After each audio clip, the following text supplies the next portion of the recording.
Hello there, Joe. Hello, hello. Oh, and hello, humans. Hello, humans who are attending. Welcome to the Wargamer AMA with Joe McCullough. This is nice. People are trickling in. I will forestall going into a big spiel about all of Joe's achievements because it is a very long list. It is a frankly alarming list of achievements. And I'm so used to interviewing people, talking to people who've come from the States, that I normally start these by saying, what time is it for you? Thank you for getting up so early. But Mr. McCullough, you are based down in lovely Kent, aren't you? I am from the States, but have lived down here I've lived in the UK for 20 years and in Kent for the last 8 or so. Nice. Cool. Okay, I think we will start things off because the numbers have stabilized. So first of all, welcome to everybody. This is one of Wargamer's AMAs. This is an opportunity for you to put your questions to Joe McCullough, who is most famously the designer of Frostgrave. And it's actually the 10th anniversary of Frostgrave this year. Is that right? Yep, that is correct. Nice. And as well as Frostgrave, Joe has made so many war games. It is frankly alarming. I don't know when he gets the time to sleep. A lot of them have been spin-offs of Frostgrave, but not all of them. You did Harefoot Jousting recently. Yep. Which is a game all about hairy-footed halflings riding on inappropriate farmyard animals and trying to whack each other off. Gosh, that was a phrasing, wasn't it? Off the back of the animal. There we go. Yeah. Well, let's. Yes. Hello, HR phrasing. Yes. If you've got any questions today, please just drop them into chat. If Joe doesn't see them immediately, I will, because I'm all-seeing, all-knowing, and the deal with the Wargamer AMAs is just we could just interview game designers sort of behind closed doors, but it's a lot more fun to do it with members of the Wargamer Discord, and so that really we can get your questions, because the community always comes up with stuff that we just don't. Brilliant. So I'll start things off, although we've got somebody typing away, which is always good to see. They might just be dunking on me, but yeah. Joe, Frostgrave. Could you ever have anticipated it would become what it became? No. No, I mean, it's funny because I tell people I didn't actually set out to be a game designer. I wanted to be a writer, and I spent most of my life working to be a writer. At the same time, I spent my entire life being a gamer. And why those two ideas never strongly connected, at least for very long, I don't know. And so when I wrote Frostgrave, I really originally viewed it as part of my writing career. Okay, this time I'll try to write a game. That'll be a fun change from fiction or nonfiction. But yeah, it kind of took off and exploded, and and I realized, you know what? Actually, if I want to keep writing and maybe actually make a living doing this, it might be a good idea to follow this track, because it seems to be working for me. That's wild. So Frostgrave was your first design? Yeah, I mean, I guess I'd played around with little things for my own amusement before. But yeah, it was the first time I'd really tried to kind of sit down and write a game from scratch. For the benefit of anyone who's joined because they're interested in game design but isn't familiar with Frostgrave, could you give a quick summary? Yeah, okay. So Frostgrave is a tabletop miniatures game in which each player forms a war band led by a wizard with an apprentice and a group of 8 or so soldiers or recruited monsters or animated furniture or animated skeletons or various things like that, and goes out into a frozen city and fights over the magical ruins that are left behind. So this great magical city from 1,000 years ago that got destroyed in an ice storm and has been lost has now reappeared. The magic in the world has faded since then, so all the people that are using magic now are going there because that's where the good stuff is. Of course, they can't really agree, so they shoot spells at each other and such.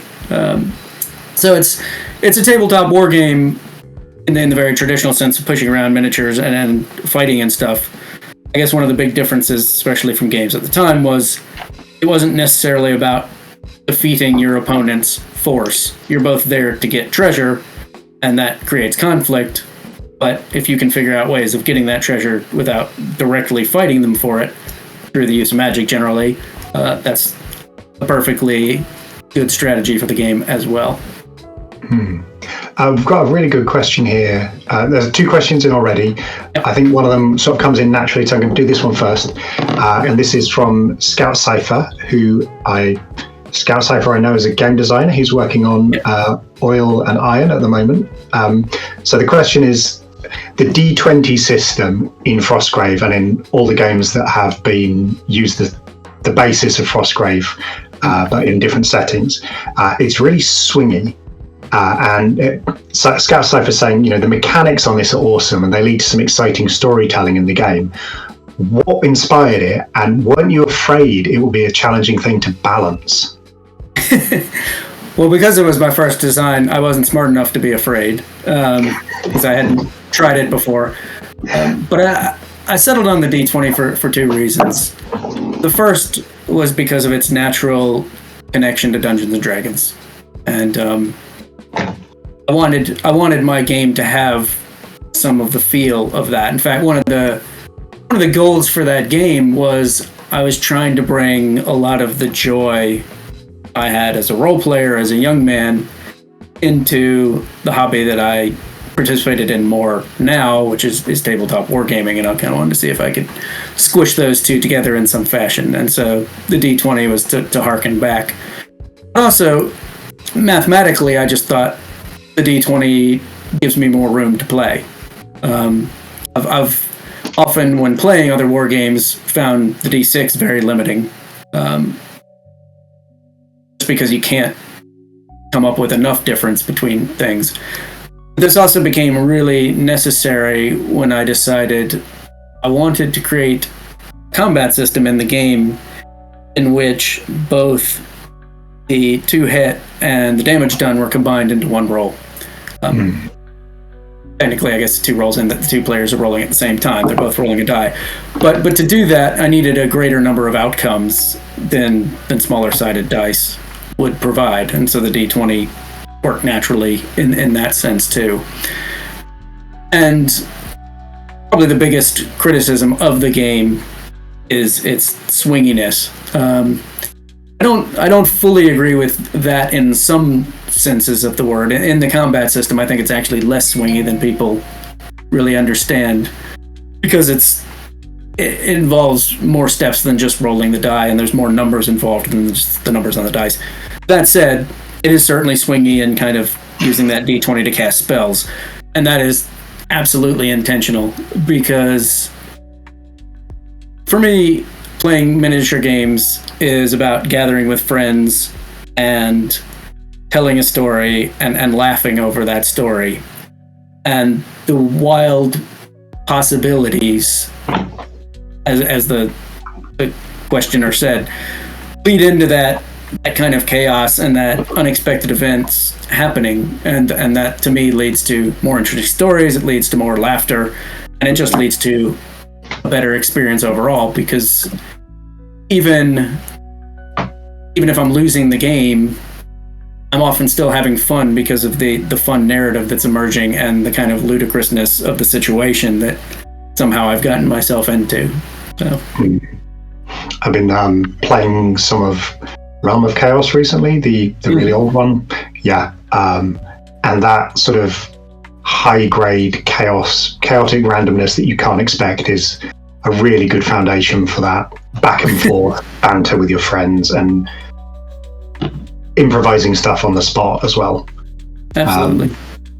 You've put a lot of expansions into Frostgrave as well. So there are spin-off games, but there are how many Frostgrave expansions at this point?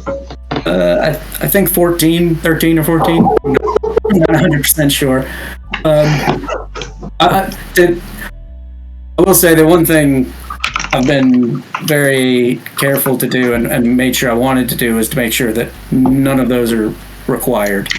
You know, they're all expansions in the sense that they give you new possibilities and new things you can do, but they're not like, you know, they're not army books or, you know, things like that you must have in order to play the game or in order to be competitive. Not that it is competitive in the same kind of sense, but yeah, there's I've had a lot of fun writing additional material, and so I've just kind of kept at it.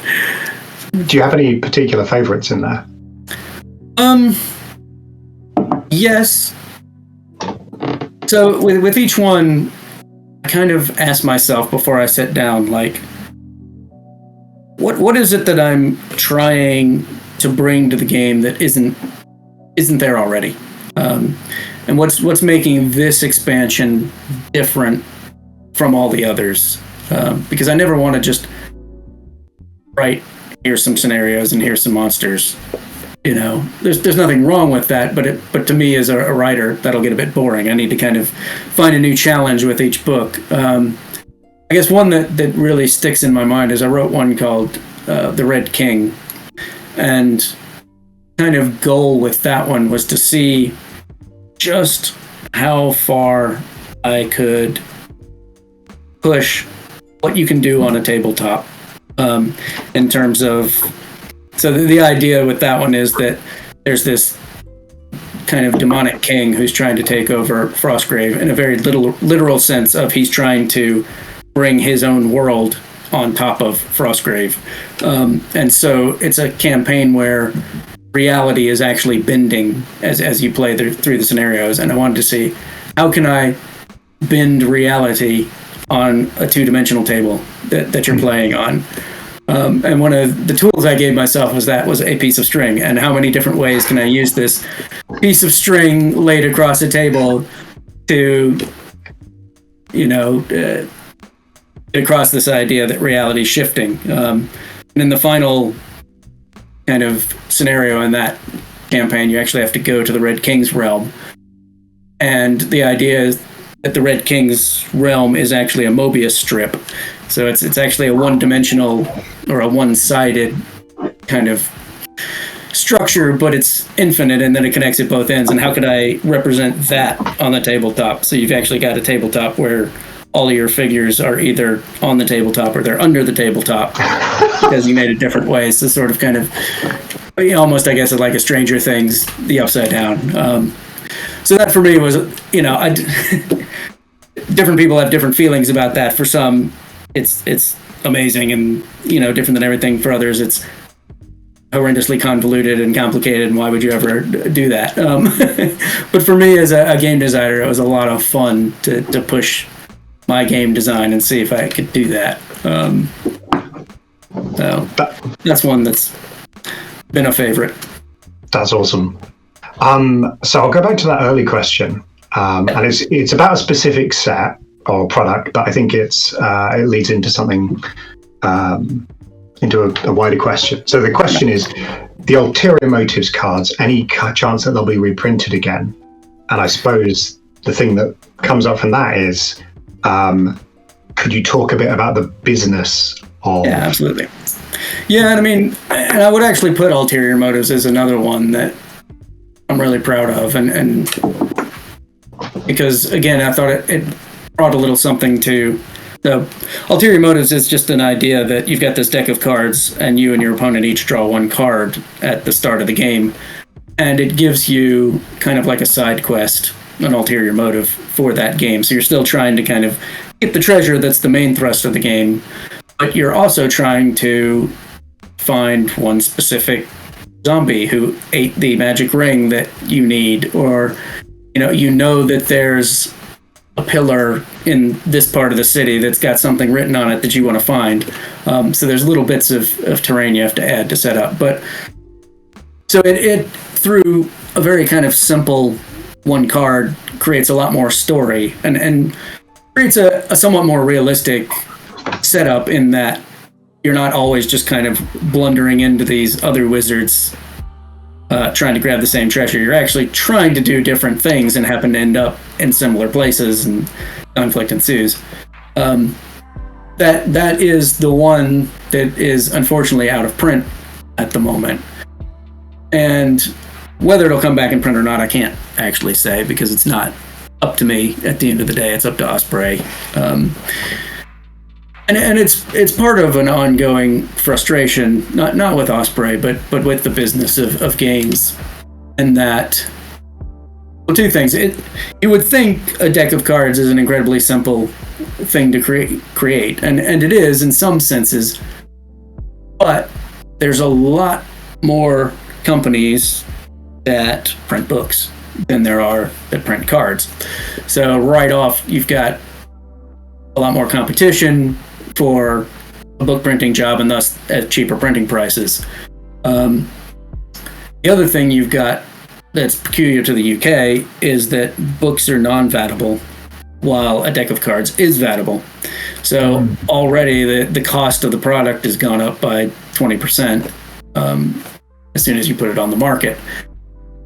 So it's generally not as profitable if you're trying to keep it in line with other things. And what this means is that more so than books, you need to have a much larger print run when you produce a deck of cards than you do necessarily a book. And because when you're reprinting anything, especially for a game, and especially for what is still a small game in the grand scheme, Frostgrave, you're just not talking a very big print run. So most of the books, and I think this is true of Ulterior Motives too, have a print run. It starts anywhere from kind of 5,000 to 10,000 copies. But if the book sells out that, they can pretty easily reprint 300 copies and still be profitable. Whereas if they were going to do the cards, they'd probably have to do a print run, say, closer to 2,000 to make that profitable. And, most gaming sales are driven by that front list. And, the new book you put out is going to sell a lot more than a reprint, because most of your fandom already has that, or a lot of your fandom already has that. So it really comes down to, can Osprey or whatever company it is, do they believe there's enough people out there that will buy this reprint to justify reprinting that many of them? And then it gets into a kind of complicated thing of how long does it take to sell out that print run, even if you do manage to sell it out, because you're paying for storage for that in warehouses and things like that. So it is tricky and it is frustrating, and I would love to see those cards come back. And it is a kind of thing that we discuss. I discuss with Osprey from time to time, but we haven't quite found a way for it. I see somebody's mentioning drive-through cards, which is great, except that they only print physical cards in the US. They don't, for whatever reason. Drive-through cards doesn't have a UK printer, probably because, as I was saying, just not as many people print cards. So when Frostgrave's second edition came out, they did put the spell cards up on drive-through cards essentially for free. I mean, you've got to pay their printing costs and stuff like that, but the shipping is so incredibly expensive to send them from the US to the UK that you got to really want them to do that. So it may come down to that's what they do eventually with Ulterior Motives, but again, it's not a great answer for the UK market. It's perfectly fine for the US one. What I'm hearing here is that someone needs to set up a card printing business in the UK. Absolutely. Question from George B. Do you prefer designing new playable unit types or monsters and adversaries to play against? absolutely monsters, for a couple of reasons. One, there's a little bit of fear that goes with designing playable new units, because they have to be balanced, and balance is not as big a deal in Frostgrave, say, as it is in most kind of more competitive war games, because one, it's not as competitive, but two, because everyone has access to those units. So if I make an overpowered unit, at worst, everybody's getting them. But that's also not fun. So when I design new units, I'm very careful to kind of try to keep that balanced with all the other units that are available. I'm not trying to create new cool units to sell miniatures, so I'm not making them more powerful than the old ones. I'm wanting to give people options so that they can use whatever figures they want on the tabletop. And so I'm kind of, especially with Frostgrave, gotten to the point where it's like there's a lot of possibilities scattered through all the books, and they tend to get more and more specialized, because there's only so many kind of stats. You can only increase somebody's fight so much and stuff like that, so you tend to give them special rules. And I'm conscious that I don't want too many special rules out there that it gets confusing and hard to think about. And also, as they get more and more specialized, it becomes less and less incentive to take that thing. If this guy's only great when he's standing on the ceiling, that's just not a figure anybody's going to use. Whereas designing monsters, I don't have any of those limitations.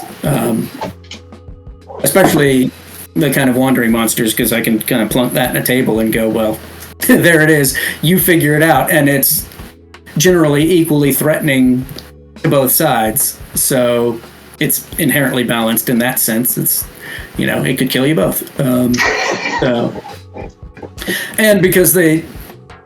And so I'm also less afraid to have special rules for that, because generally the monster will come in a situation where the special rules make sense. If I'm designing a scenario, I'll design the monster to go in that scenario.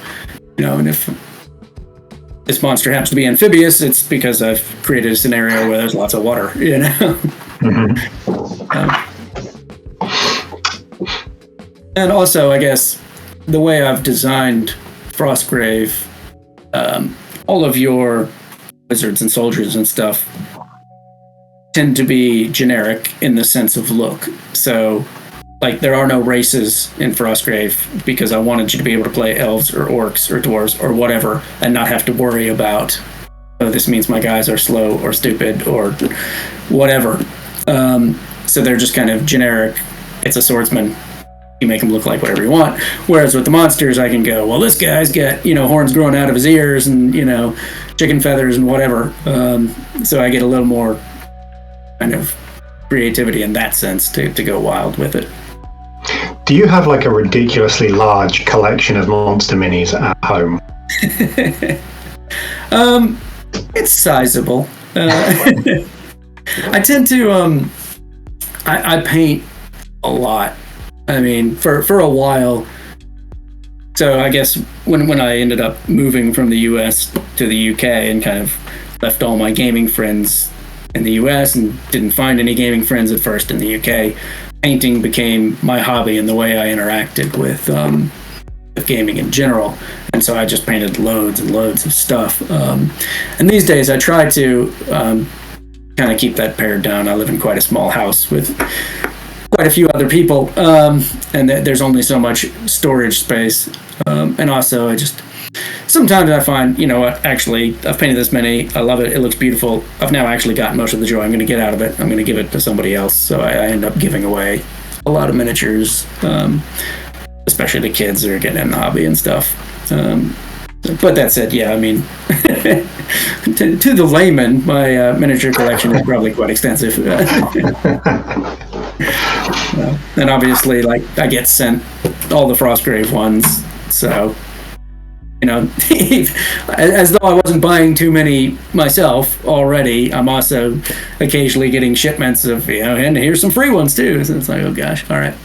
But it's nice to know that just because you're, getting the full line of a miniatures game, that doesn't deal with the urge to buy more little metal and plastic men. Not even a little bit. That's it's true. I think we've got we've got a couple of things. So Wingless in the chat, great name, says we love the new book. I'm guessing talking about your local gaming group Wingless, and especially the new crits and failure results. So which book is this specifically? Is this the most? This is the most recent, yeah. So Advanced Spellcraft. Gotcha. And they had to take a 5-minute break because the result of one spell was simply too much for one player. What have you done? What have you done with spellcasting to create such an effect? I don't know, actually. I mean, part of the problem is when you write this much stuff is often, and especially because it tends to come out a year after I've actually written it. I can't always remember what I've written. But so Advanced Spellcraft, though, was kind of it was partly a book that I wrote to celebrate 10 years of Frostgrave. So it's a lot more mechanical than most of the other supplements, in the sense that there's a lot of new options for your wizard, which are true options in the sense that you can just absolutely play without them and it'll have no major effect on the game. But especially from a role-playing element, I wanted to give you more kind of things you could do. So, what is my opinion on summoning and controlling severals with the new flourishes? So I can't remember what... I think the flourishes, if I'm remembering correctly, so normally in the game, if you have the summon demon spell, you can summon one demon and you're kind of done as long as that demon's on the table. He's walking around beating things. With the new flourish, I believe you can actually up that to 2, and because you have both a wizard and an apprentice, they could both do 2, and thus have 4. I think I'm getting that correct. And so, yeah, you can make a real mess of things. But I mean, especially with demons, they're quite a it can be quite a double-edged sword, because while you start with them under control, they don't always stay under control. And yeah, with some of the critical failures and stuff, it can go really, really wrong. And you can get your own demon eating you. So, but nice. I don't know. I put it in there, so I must have thought it was a good idea at the time. It sounds like you followed the logic of like, well, what could happen to a wizard? What should a wizard be able to do if the fantasy here is I'm going to be a wizard messing around with powers beyond mortal reckoning? Yeah, I mean, it was one of the kind of, I wrote Frostgrave because I wanted a war game in which wizards were front and center. But there's kind of a disconnect between the idea of magic as an art form and wargaming rules, which have to be very codified and hardcore, and this is exactly what it does. And that's just the way that is. But I wanted to kind of play with that idea and see if I could bring the idea of a little more artistry to it. And so with these flourishes, the idea being that, okay, now you have the summon demon spell, but if you kind of study that spell a little farther, you'll learn little tricks and differences you can make to your version of the spell. And I basically go through the book and do that with every spell. So it took a long time. Yeah, and at the same time, I put in the kind of critical failures and the critical successes, because I think that's just something that everybody always wanted. Frankly, there's something specific about rolling a d20 more than any other dice that says the 1 is important and the 20 is important, because obviously they're rarer than on the other dice types. But also, I think just our culture is so got that d20 roll as that it needed to be something more, and so I wanted it to be something more. I think the players wanted it to be something more, and now it's something more in the game. Something additional happens when you roll the d20 on the spell. Yeah. We've got another question from Scout Cypher. Do you have any suggestions for first-time designers getting your game out there into the public? So I think first you need to decide what is your ultimate goal as a game designer, and do you want to be a game designer in the sense that I want to try to make a career out of this, or do I want to be a game designer in the sense that I like designing games and it would be really cool to see people play my games, but I'm not that worried about making money? Because there's kind of different approaches I think you take. So, I like to think Frostgrave succeeded because it's a good game, but I'm also aware that even if that's true, it probably wouldn't have succeeded to the level it did without the support of Osprey. And by that, I mean, the money they put in, the artwork, the skill set they brought as designers, and then the marketing and the sales channels and stuff like that. And so the success of that game, regardless of how much money it made me, put my name out there and made it possible for me to have a go at making a living as a game designer in a way that I'm not sure I could have otherwise. So a few years later, I put out a game called Rangers of Shadow Deep, which I self-published originally, and it did really well. Not as well as Frostgrave, but really well. And in fact, I ended up making kind of similar money on the two games, even though Frostgrave sold a lot more than Rangers. But because I was self-publishing, I made a lot of the more money per copy on Rangers. But I don't think Rangers would have done so well if I hadn't already been established. So if you want to be a professional game designer, I would at least try talking to publishers. I mean, there are not very many of them, frankly, that publish wargames. But it's worth talking to them just to understand the kind of some of the business side things of the industry. That said, self-publishing and kickstarting and things like that have made that so much more possible. But then you've got to be a marketer. Then you're going to have to market your game, and if you don't believe you can do that, then you really need to be looking for someone to help you with that part, because otherwise you are probably firing your game into the void. But the biggest advice I have to anybody who wants to be a game designer of any type is write your game. Sit down every day and write something. Even if that's just 200 words, by the end of the week, you've got 1,000 words. By the end of the month, you got 4,000 words. That's what makes you a game designer, is you're actually writing down the rules for the game. Otherwise, you're just somebody who's playing around with stuff in your head. You've got to actually do the work. And until you've done that work, you've got nothing to show anybody, be that a publisher or a potential player.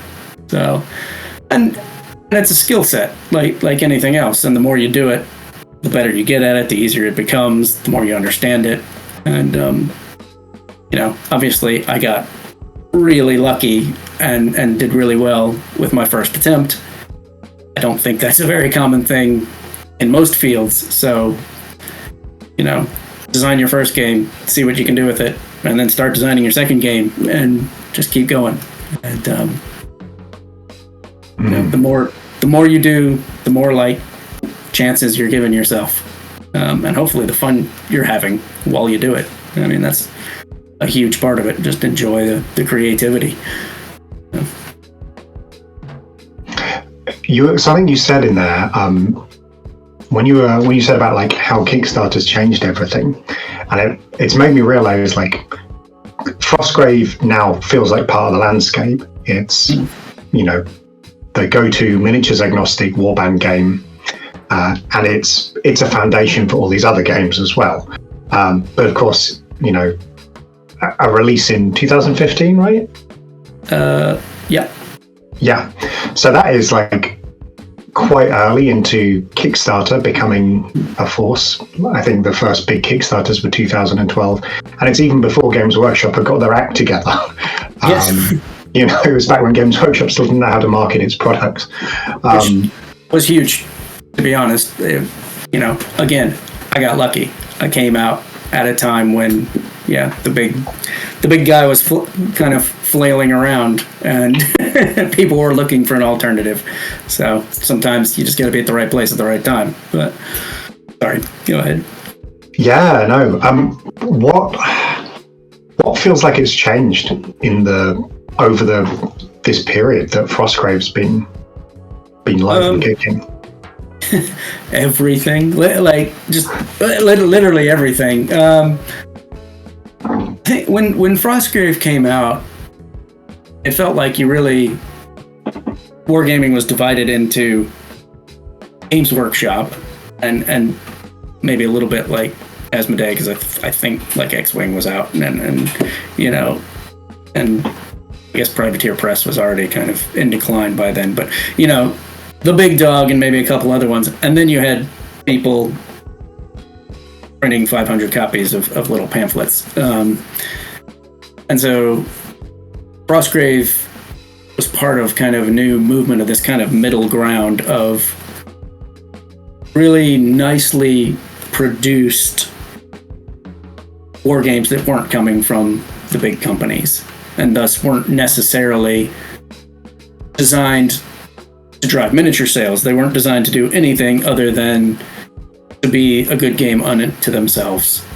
I think that has become a big part of wargaming, that there's a lot of games like that now.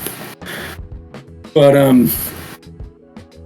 yeah, so much else. So Kickstarter completely, it allowed people to try to immediately compete with Games Workshop, though it hasn't really worked out for most of those. And I personally kind of live in fear of Kickstarter, in the sense I've never done one because I've never wanted to take people's money before I could give them the final product, because I don't want to have to work under that burden, because I don't think I would produce my best work. I want to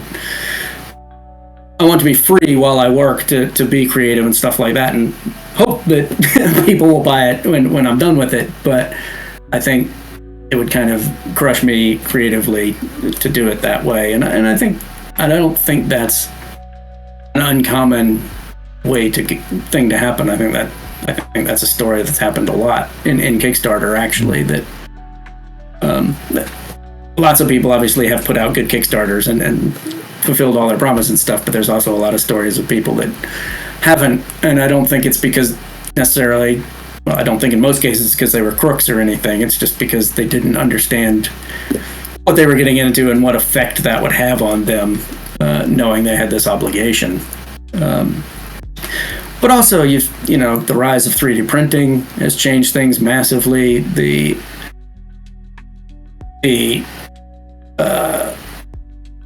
print on demand, and the quality of print on demand. So when I first saw print on demand, through Osprey, and they were reprinting stuff using a big print on demand company, I thought, what, that's just like, these books aren't as good. They're just not as good. But that's changed a lot. And while print on demand probably never will be as good as traditional printing, now you can get a lot of print on demand books and they look fine. They look downright good, and so now I'm actually quite happy and proud to have done some publishing through drive-through, and when I get a copy of the physical book, I'm like, all right, this actually this looks good.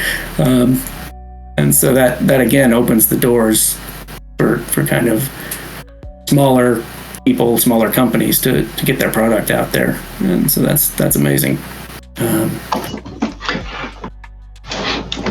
So you've also branched out from Frostgrave a bit. Now, the one that comes to my mind at the moment is Harefoot Jousting, just because it is such a departure. Could you talk a bit about that? Because it's just so different. Yeah, it is, and it's, it's a game I didn't really intend to write. Literally, I was on Discord with some friends, and we were just joking about halfling jousting and what that would look like. I don't know where it came from or why it came up. And then I left that conversation and I had to go hang out the laundry, and I hate hanging out laundry. I find it so boring. And so my brain will do literally anything to escape while I'm hanging out the laundry. And so it decided it was going to write a game about halflings jousting, and literally I don't know, I was out there 20 minutes or something, but by the time I'd done that, I had all the core rules for this game worked out, and I was like, well, I guess I better write it down then. I've got a game, I might as well write it. And so I wrote it up, and I still didn't even take it seriously myself. I thought, well, you know what, I'll probably self-publish this, but I showed it to my friend Phil, who works and kind of is in charge of Osprey Games, but is also a close friend. And I showed it to him as a friend, not as a publishing thing. I was like, look at this stupid thing I wrote. And he's like, yeah, that is stupid. Let me publish it. So I was like, are you sure? Because it's a game about halflings jousting. He's like, no, it'll be great. But it was actually his idea to expand the idea. And if you've got a copy of Harefoot Jousting, you can actually flip the book over, and it's Wart-Nose Jousting if you read it backwards. So it's mostly the same game, except that it's goblins jousting, and they take it a little more mean-spirited than the halflings. But and I think it was just kind of it's a silliness that we knew and that wargamers would appreciate. It's something that makes us all smile. When North Star heard we were doing it, they absolutely wanted to do miniatures for it because they knew people would love the idea of a halfling riding a turkey jousting.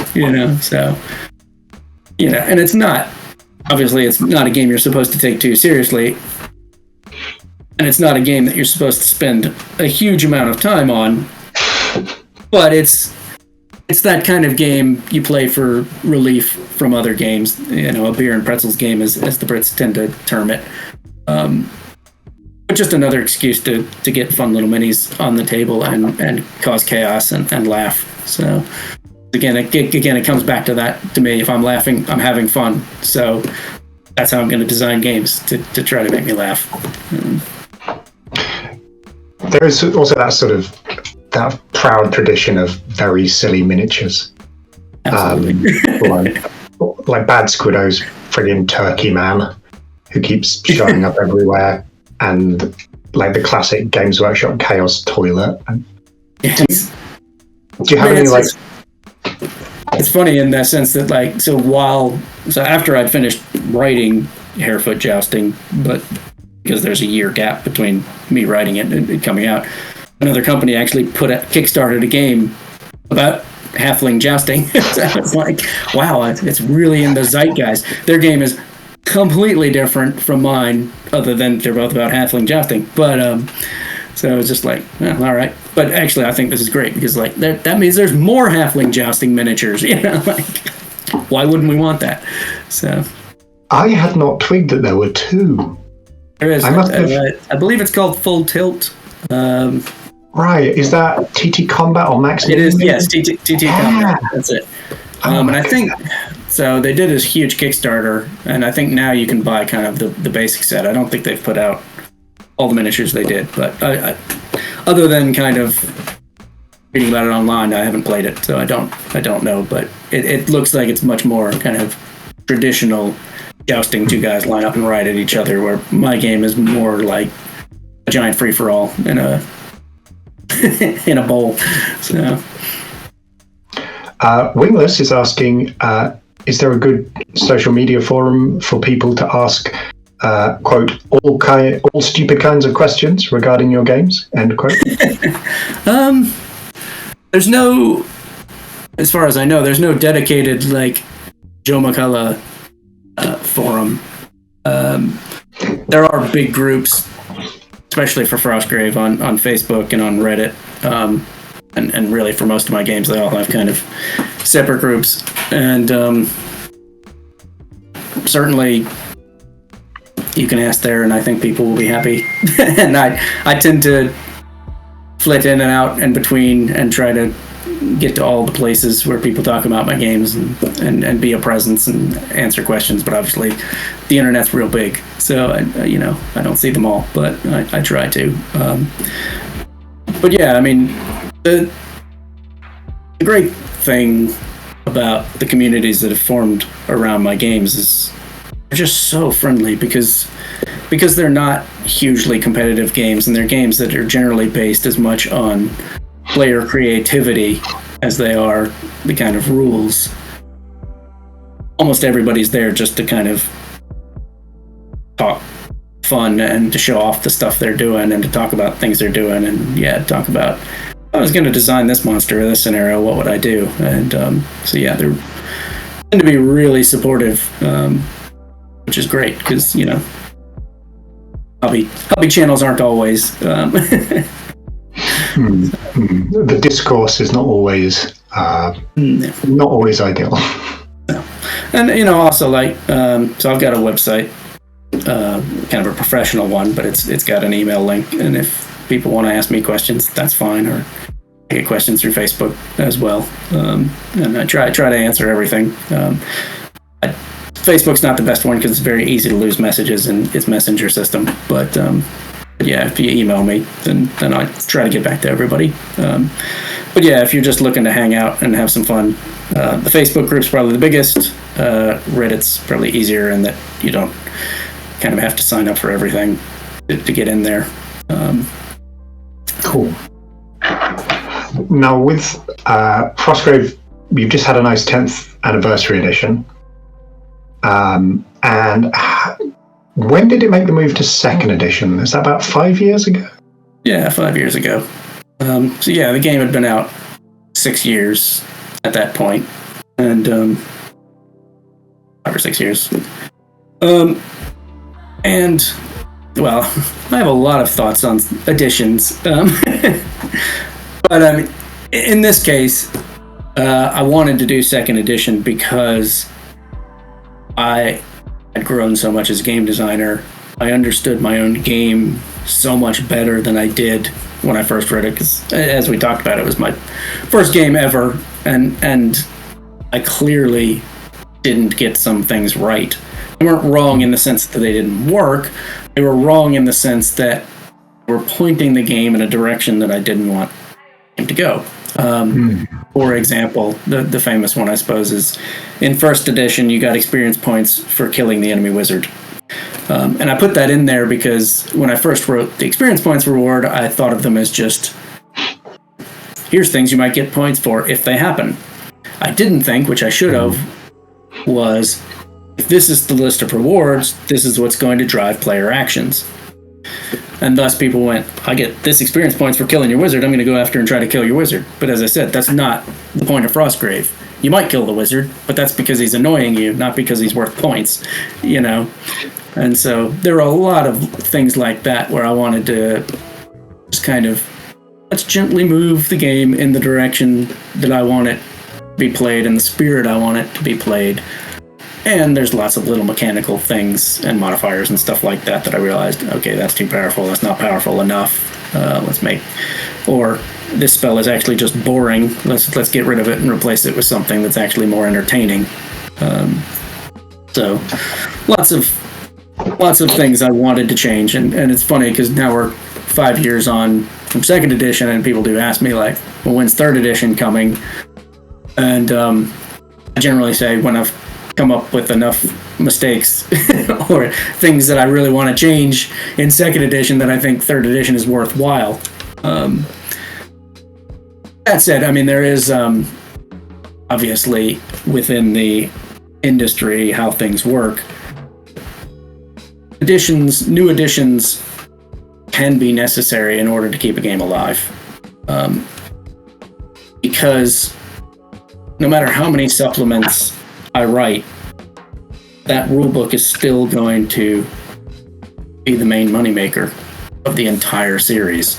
And that seems strange, and it's something I didn't understand when I first got in it, but essentially, in general, every supplement you write is just sells slightly less than the one that came before it.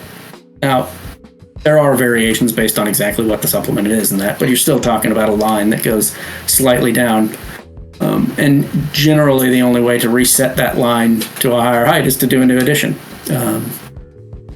Because it just comes with so much hype and people get excited about it and stuff like that. So will there be a third edition? Yeah, probably someday. But I'm not in any hurry to do it because I am mostly happy with the game as it stands now.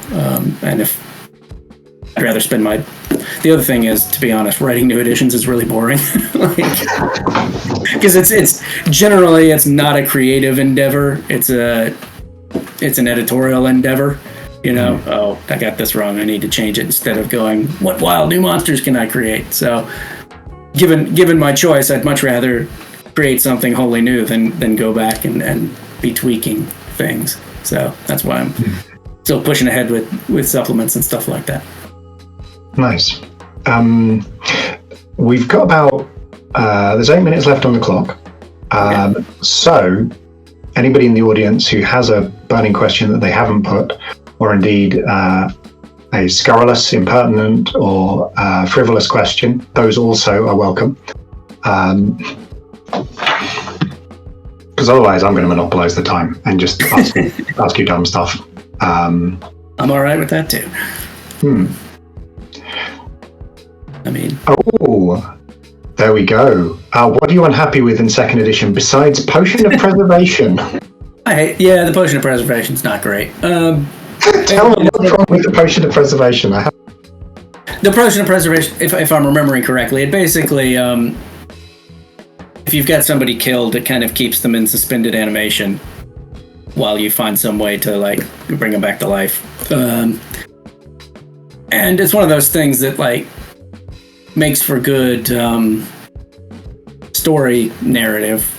We've got to find the way to save this guy, but in point of fact is boring in game terms, because it means you've just got this guy sleeping over there that you're just not really doing anything with, because there's no way to there's very little way to actively seek out the answer to that question. But it's a very minor thing, and most people get the Potion of Preservation and go, okay, I sell that. But and that's a problem.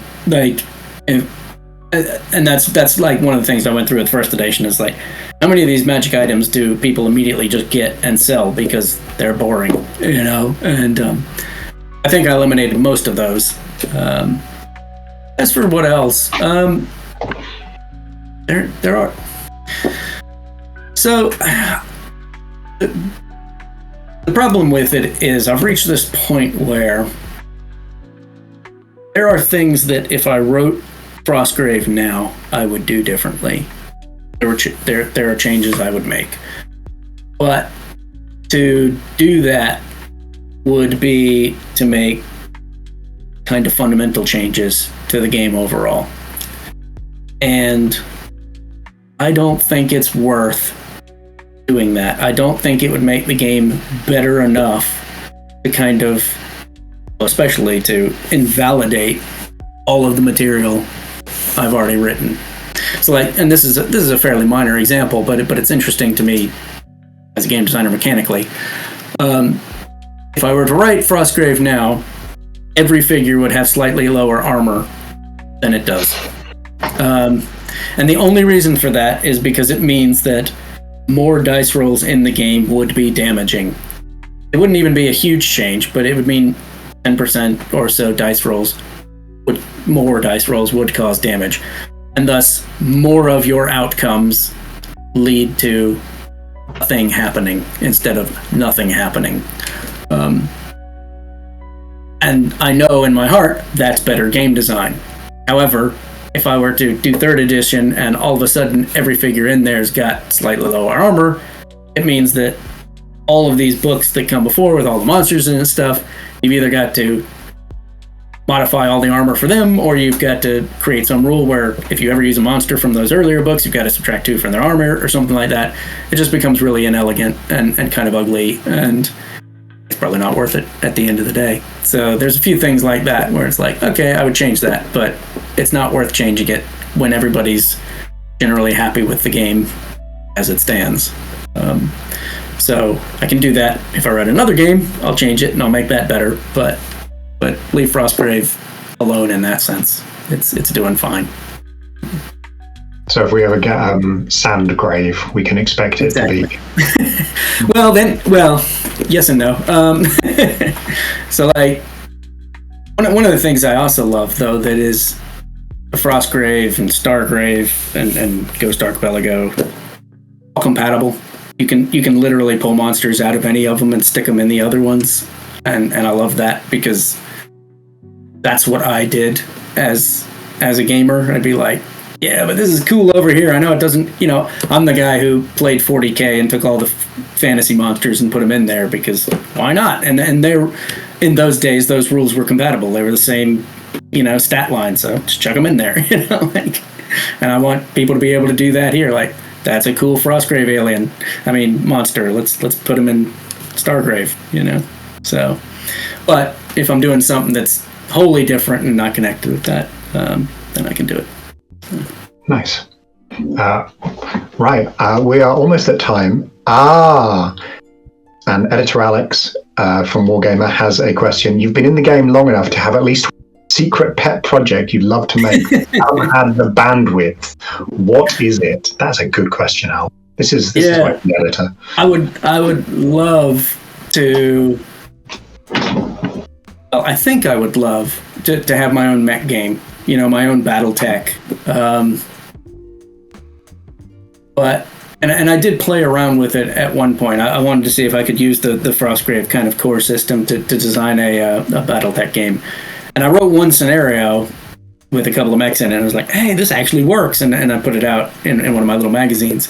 And then I was like, all right, I'm going to dive into this. And then the more I played with it, I was like, this is really wobbling apart as I do it. It really doesn't work. And so I chucked it in the bin and realized, you know what, I think I'm just going to leave this to other people. Because also, like, there's a downside and a danger to making your hobby your job, and that's that you can't fully enjoy your hobby in quite the same way anymore. And thus, I think it's valuable for me to keep pieces that I just don't do. So, while I look at BattleTech, say, and go, man, as a game designer, there's all kinds of things I would do differently here. But I can say, but you know what? I'm not. I'm just going to enjoy it for what it is, and that's great. I can have fun with that, So that is really cool. That's going to bring us in a lovely loop as well, because I'm going to point you at Scout Cypher, who's asked a lot of game design questions. His game is a mech game that he's been making. All right. On the site today, which you can check out. It's called Of Oil and Iron. Okay. It has some real neat minis already. Cool. So there you go. That's some reading for you later. Well, don't ask me. I can't do it. So, Yeah. No. I'm saying this is something for you to connect with. This is brilliant. Well, thank you so much, Joe. This has been wonderful. It has been so cool to get to talk to you, because you've had such a massive impact on indie wargaming and what people. Well, I didn't mean to. Even so, you stumbled into greatness. Okay. No. You have relentlessly produced excellent games and more supplements for them. I don't know when you get time to sleep, honestly, because I have kids, so I don't anyway. But there you go. Yeah. Okay. Yeah. That tallies up. Brilliant. Well, thank you very much. Thank you, everyone who's come. Thank you, particularly if you've asked questions. And this will be edited up before too long, and you'll be able to see it online. And thank you very much, Joe, and all the best. I can't wait to see what's coming next for Frostgrave and everything else you do. Thank you. Fabulous. Right. Bye.